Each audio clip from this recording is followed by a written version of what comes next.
কে কে কাঁদে? বাচ্চার আওয়াজ পাচ্ছি মনে হচ্ছে। কি, এ তো একটা সদ্যজাত শিশু কন্যা। আহারে,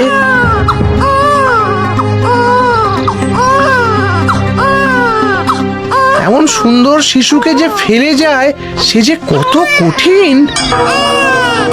এখন কি করি? হ্যাঁ, কি করি এখন?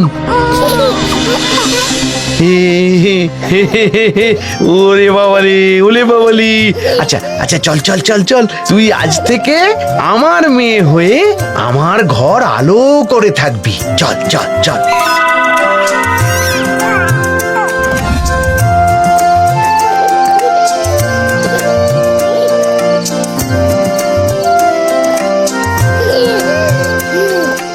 আচ্ছা, কি নামে ডাকি তোকে বলতো?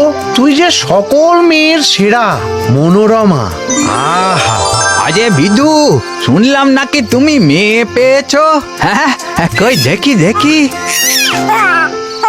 বাহ বাহ বাহ বাহ বাহ বাহ, ভারী সুন্দর, ভারী সুন্দর। মুখ থেকে যেন আলো ঠিক রচ্ছে।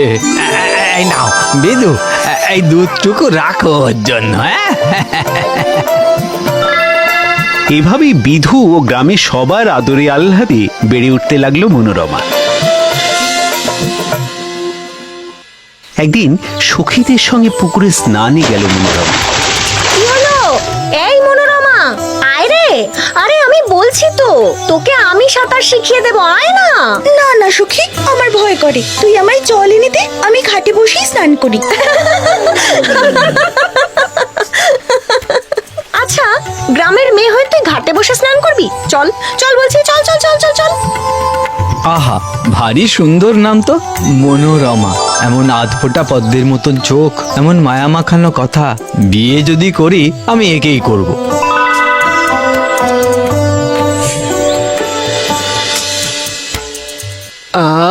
কিছুই তো খেলি না বাবা। না মা, আমার ভালো লাগছে না। তা হ্যাঁ গো, ছেলে যখন বলছে ভালো লেগেছে, একবার কথা বলেই দেখো না। আচ্ছা, তোর জন্যে তো এত মেয়ের খবর আসছে, তাদের মধ্যে কাউকে? না বাবা, আমি ওকে ছাড়া কাউকে বিয়ে করব না। শোন বাবা, ও মেয়ে কুড়িয়ে পাওয়া, কার মেয়ে কি পরিচয় কিছুই জানা নেই। তবে থাক, চিরকাল আমি অবিবাহিতই থাকবো। আহা, ও কি কথা? এই, তুমি এখনই যাও তো কথা বলতে। যাও যাও। সুকোমলের বাবা বিধুর সাথে গিয়ে দেখা করলেন, জানালেন ছেলের ইচ্ছের কথা। আরে, এ তো আমার পরম সৌভাগ্য। এমন সুন্দর চেহারা। ছেলের আমার বিদ্যা বুদ্ধিও যথেষ্ট। আপনারা উচ্চ বংশ, আর্থিকভাবেও সচ্ছল। বাপ হয়ে মেয়ের জন্য এমন পাত্রই তো আশা করব। বেশ বেশ, ফাল্গুন মাসের শেষ সপ্তাহে একটি শুভ দিন আছে। আমার কোনো আপত্তি নেই। 4 হাত এক করে দিতে পারলেই আমার শান্তি। কিন্তু হায়, মানুষেরা কত সময় করে আশা করে আনন্দের আয়োজন করে, আর অকস্মাৎ বিপদ এসে তাদের দুঃখের সাগরে ভাসিয়ে দেয়। একদিন মনোরমা সঙ্গীতের সঙ্গে আমোদ প্রমোদে মত্ত। সখী, কি হচ্ছে কি? দে দে শিগগির দে বলছি। আহা গো, আমাদের মনোরমা যে লজ্জায় একেবারে লাল হয়ে উঠেছে রে। এই যে, এই ছবি আমার কাছেই থাক। দে দে বলছি আমাকে। দাঁড়া সখী, সখী।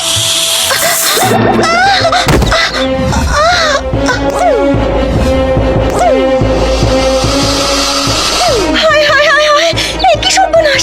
এই যে কেউটে।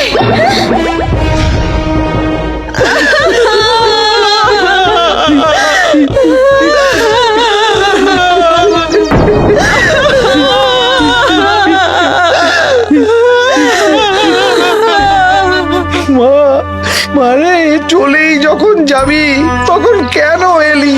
কেন? এখন এখন তোকে ছেড়ে তোর বাপ কি নিয়ে থাকবে মা? না না না, এ হতে পারে না, কিছুতেই না। হঠাৎ সুকোমলের চোখ গেল একটি লাঠির উপর। তৎক্ষণাৎ ও সেই লাঠি নিয়ে ক্ষিপ্র গতিতে বেরিয়ে গেল। আমার মনোরমাকে যে কষ্ট দিয়েছে, কেড়ে নিয়েছে, তার বংশ আমি উচ্ছেদ করে ছাড়বো। সর্পজাতির আর রক্ষে নেই। আমি যদি সত্যি ভালোবেসে থাকি তাহলে এর বিধান আমি করেই ছাড়বো। আর এভাবেই বন জঙ্গল পাহাড় পর্বত খুঁজে খুঁজে সাপেদের সংঘাত শুরু করলো সুকোমল। কত সাপ যে তার লাঠির আঘাতে মারা পড়লো তার ইয়ত্তা নেই।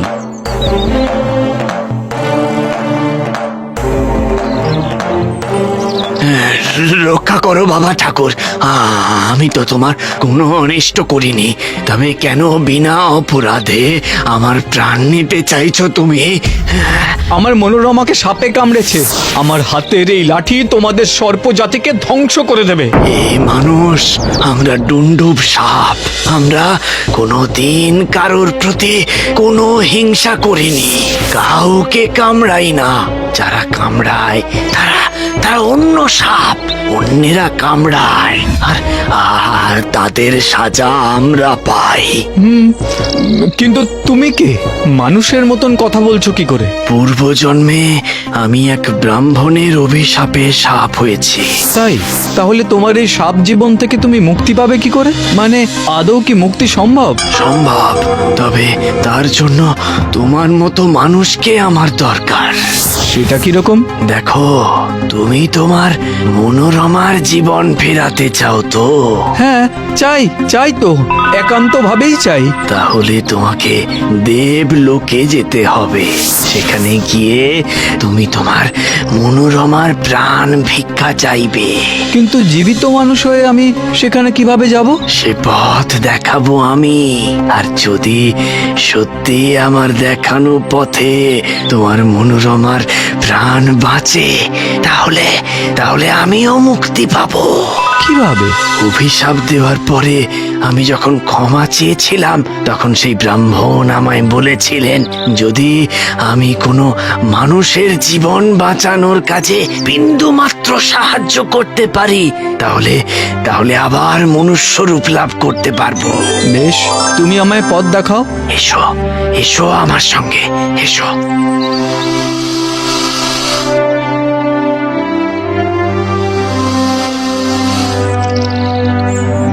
ডুন্ডুভের দেখানো পথে সুকোমল পৌঁছে যায় দেবলোকে। কে আপনি? আমি দেবদূত। কি চাও তুমি? আমি আমার প্রিয়তমার প্রাণ ফিরিয়ে নিয়ে যেতে এসেছি। এ যে অসম্ভব। দেবতারা তোমার এই আবেদন কিছুতেই মেনে নেবেন না। আমি দেবতাদের কাছে নিজের মুখে আমার কথা জানাতে চাই। তুমি এখানেই অপেক্ষা করো, আমি আসছি। অপেক্ষা আর যে তর সয় না। চলো আমার সঙ্গে।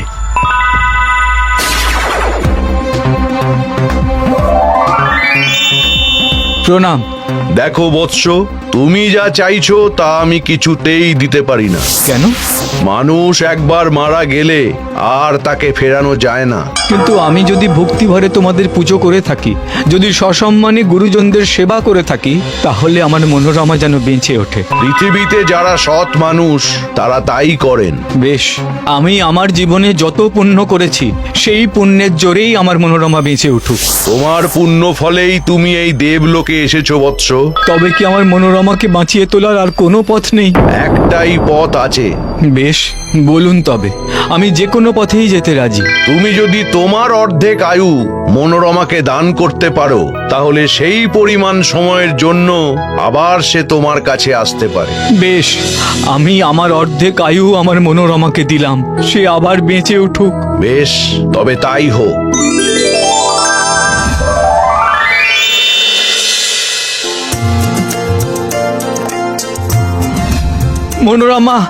মনোরমা, আর কিচ্ছু হবে না তোমার। তুমি ফিরে আসবে মনোরমা, তুমি ফিরে আসবে।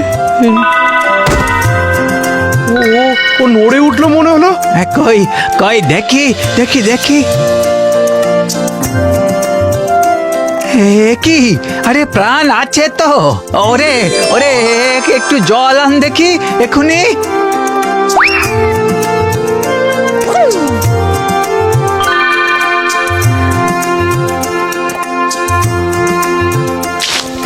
বাবা, আমার কি হয়েছে?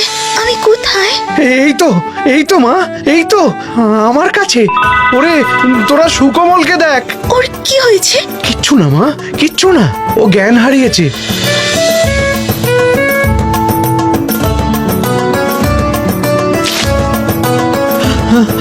মনোরমা, মনোরমা, বাবা সুকমল, তুমি আর ভেবো না, মনোরমা বেঁচে আছে। সুকমল, মনোরমা।